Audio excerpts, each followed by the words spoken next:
నుంచి కౌంట్ వచ్చింది. మా సంతమాలూరు మండలం అండి, నెహ్రూ నగర్ కాలనీ, కొప్పరం పంచాయతీ.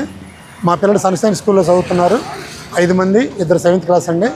అయితే 7th క్లాస్ పిల్లల్ని నేను హాస్టల్లో చేర్చానండి. హాస్టల్లో చేరితే 2 రోజుల తర్వాత అక్కడ భారతీయ మేడం అని ఒక మేడం ఉందండి. ఆమె నైట్ పూట 9:30కి వీళ్ళకి చెప్పి నిద్రపోవట్లేదని చెప్పి రఫీ అనే మాస్టర్ని తీసుకొచ్చి నా నైట్ పూట 9:30 సమయంలో మా పెద్ద పిల్లగాడిని గోపిని కొట్టించి కింద పడేసి పడినట్టు మళ్ళీ కొట్టారండి. కొట్టిన తర్వాత మా చిన్నపిల్లగాడిని కూడా కర్ర తీసుకొని కొట్టించిందామా. కొట్టించిన తర్వాత మేము డైరెక్టర్ని అడిగామండి, ఈసారి పొరపాట్లు జరగవని చెప్పి మాకు హామీ ఇచ్చారు. తర్వాత మళ్ళీ కొద్ది రోజుల్లోనే అదే రఫీ మాస్టర్ మళ్ళీ కొట్టాడు. అది అడిగినందుకు మా పిల్లలు తిరిగి నాకు చెప్తున్నారని చెప్పి, మీ పేరెంట్స్కి చెబితే మళ్ళీ మేము తన్నేదని చెప్పి అనేక పర్యాయాలు తంతానే ఉన్నారు నా పిల్లల్ని. నేను పోయి అడిగినప్పుడు మేము కొట్టమంటున్నారు. మళ్ళీ మా పిల్లల్ని 2వ రోజు 3వ రోజు కొట్టడం మొదలుపెట్టారండి. మొన్న రీసెంట్గా మా పిల్లగాడి మీద ఒక అపనిందం మోపారు. మా చిన్న పిల్లగాడి మీద లవ్ లెటర్ రాశాడని చెప్పి ఆ లవ్ లెటర్ 2 పేపర్లు రాసి 2 చిన్న స్లిప్పుల మీద మా వాడి బుక్లో నోట్స్లో పెట్టారు. అవి రాలి కింద పడితే ఆ 2 కూడా మా పిల్లగాడు రాసినట్టు ధృవీకరణ చేశారు. డైరెక్టర్ మీద ఒక ఆమె పోతే శ్రీలక్ష్మి మిస్తాని, ఇద్దరు కూడా మీ పిల్లగాడు సంతకాలని చెప్పి అన్నారండి. మా పిల్లలకి పెద్దోడిది 12 సంవత్సరాలండి, చిన్నోడికి 11 సంవత్సరాలు. ఇద్దరు 7th క్లాసే. అయితే వాళ్ళు ఆ సంతకాలు చూపించమని మేము చూస్తే మా పిల్లల సంతకం కాదండి, మా పిల్లడి సంతకం కాదు. అప్పుడు నేను అడిగానండి, సీసీ కెమెరా ఓపెన్ చేసి మీరు చూడండి, మా పిల్లలు తప్పైతే నేను తీసుకెళ్ళిపోతానని చెప్పి అడిగానండి.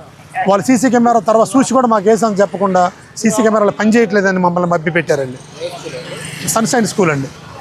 అయితే ఆ విషయాన్ని మా పిల్లలు చెబుతున్నారని 2 పిల్లల్ని మళ్ళీ వాళ్ళ మీదకి పంపించి ఒక ఉచ్చబోపించి మా పెద్దోడి పేరు మీద వాడు వెనక నుంచి ఒక నెట్టి పాస్ పోసి వెనక నెట్టినందుకు కొట్టాడని చెప్పి ఆ డైరెక్టర్ మేడం మా మీద నింద అయిపోయిందండి. మా పెద్ద అబ్బాయి మీద గుద్దకపోయినా గుద్దాడని చెప్పి నిందేసి ఒకటి, ఈ సీసీ కెమెరాలో తీయమన్నందుకు అది మొత్తం మా మీద కుట్ర పెట్టుకొని రీసెంట్గా మణికంఠ మాస్టర్ చేత 26వ తారీఖు 10 నిమిషాల్లో క్లాసులు అప్పచెప్పకపోతే కొడతానని చెప్పి 10 నిమిషాల్లో అప్పచెప్పలేకపోయినందుకు వాళ్ళ దగ్గర పుస్తకాలు కూడా లేని క్వశ్చన్స్ ఇచ్చి అప్పచెప్పలేదని మా పెద్దోడిని గోపు మీద కొడితే 10 నిమిషాలు మాట రాలేదండి అబ్బాయికి.